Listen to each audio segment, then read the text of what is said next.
गोवा में बिहार के यानी चंपारण के 5 मजदूर काम कर रहे थे। वो लोग काम करके रात में सोए हुए थे, तभी अचानक से बस अनियंत्रित होकर के बस पलट जाता है उन लोग के ऊपर और 5 में से 4 मजदूरों की मौत हो जाती है।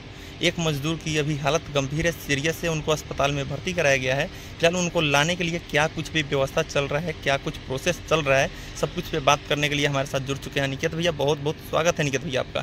क्या कुछ कहना चाहेंगे? सरकार बनते रहती है, बिगड़ते रहती है, सत्ता तो आते रहता है, जाते रहता है। एक ही चीज नहीं बदलती है, वो है गरीब की, किसानों की, मजदूरों की व्यवस्था।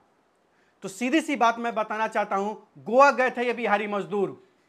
90 से लेकर के 2005 तक जो 15 साल का सेशन रहा, उस समय उस व्यवस्था में और उसके बाद का जो सरकार में आया, जो उथल पुथल रहा, एक व्यवस्थित और मजबूत सरकार न रहने की वजह से ये सारा दशा हो रहा है। क्या कारण है कि बिहार में एक फैक्ट्री नहीं लग रही है? ये सारी बातें, तमाम बातें अलग है, लेकिन फिलहाल मैं बात करना चाहता हूं उन 5 मजदूरों की जिनकी जाने गई है।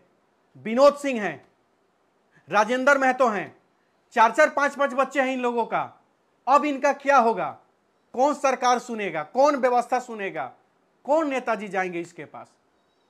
रही बात किसी और की, कौन जाएगा कौन नहीं जाएगा, वो उनकी व्यक्तिगत चीजें हैं, उस पर मैं इंटरफेयर नहीं करूंगा। लेकिन अनिकेत रंजन हमेशा मजदूरों के लिए लड़ा है और आज ही मैं आवाज उठा रहा हूं कि कम से कम बिहार सरकार के द्वारा उन 5 मजदूरों के परिवार को भरण पोषण के लिए उचित व्यवस्था करके 10-10 लाख रुपए की मुआवजा मिलनी चाहिए। और फिलहाल मैं बता रहा हूं, वहां मजदूरों का लाश वहां गोवा में पड़ा हुआ है। गांव के लोगों ने हमको फोन किया है, उनके परिवार के लोगों ने मुझे फोन किया है और उन्होंने बताया है मुझे कुछ मदद कराया जाए भैया, क्योंकि एम्बुलेंस का व्यवस्था वहां से करना है गोवा से मोतिहारी के लिए, ताकि उन 5 मजदूरों का लाश जो है मोतिहारी आ सके। तो जो बगल में है, बगल में जो दिख रहा है, उनका मैं अकाउंट नंबर डाले हुआ हूं। इस अकाउंट नंबर पे उन जो जिनके परिवार की मृत्यु हुई है, उनका यह अकाउंट नंबर है, जिससे जितना भी हो सकता है साथियों, भाइयों, जिससे जितना भी हो सकता है, मेरे अंदर उतना पावर नहीं है कि मैं सब कुछ कर सकूं, लेकिन हम सभी मिल करके कुछ कुछ रुपया दे करके उनका मदद कर सके ताकि लाश वहां से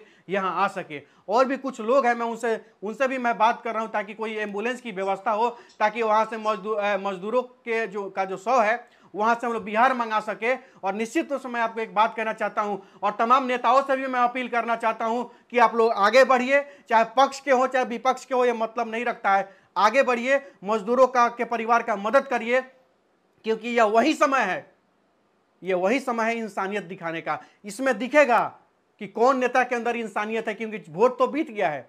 अब नेता ये सोचेंगे कि हमें क्या मतलब, लेकिन कौन नेता सबसे आगे खड़ा होता है, आगे जाता है, आपको दिखने को मिलेगा। और जो भी नेता, जो भी लोग वहां पे जाएंगे, उनके लिए भी मैं वीडियो बनाकर उनको धन्यवाद देने का काम करूंगा। जो लोग भी आगे बढ़ के उनकी मदद करेंगे, उनको भी धन्यवाद देने का काम करूंगा। फिलहाल मैं अपने तरफ से भी कुछ सहयोग करने जा रहा हूं और आप लोगों से भी आग्रह करना चाहता हूं कि बगल में जो अकाउंट नंबर लिखा हुआ है, उस पर यथाशक्ति, यथासंभव जो हो सकता है उनके परिवार वालों के इस नंबर पर डाले, ताकि एम्बुलेंस का पैसा दिया जा सके और वहां से एम्बुलेंस के थ्रू मजदूरों का शव यहाँ पे आ सके। वहाँ परिजन, कुछ लोग यहाँ से रवाना हो चुके हैं, वहाँ पहुँचने वाले, कुछ लोग वहाँ पहुँच चुके हैं।